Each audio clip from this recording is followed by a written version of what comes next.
আলোচিত ও জনপ্রিয় ঢাকাই চলচ্চিত্রের অভিনেত্রী নুসরাত ফারিয়াকে আটক করেছে পুলিশ। 18 মে রোববার থাইল্যান্ড যাওয়ার সময় হযরত শাহজালাল আন্তর্জাতিক বিমানবন্দর থেকে তাকে আটক করা হয়। বিমানবন্দরে প্রাথমিক জিজ্ঞাসাবাদ শেষে তাকে হস্তান্তর করা হয় ভাটারা থানায়।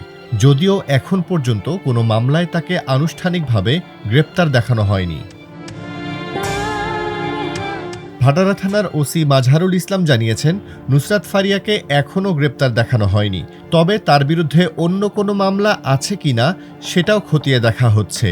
এরপরই সিদ্ধান্ত নেওয়া হবে কোন মামলায় তাকে গ্রেপ্তার দেখানো হবে।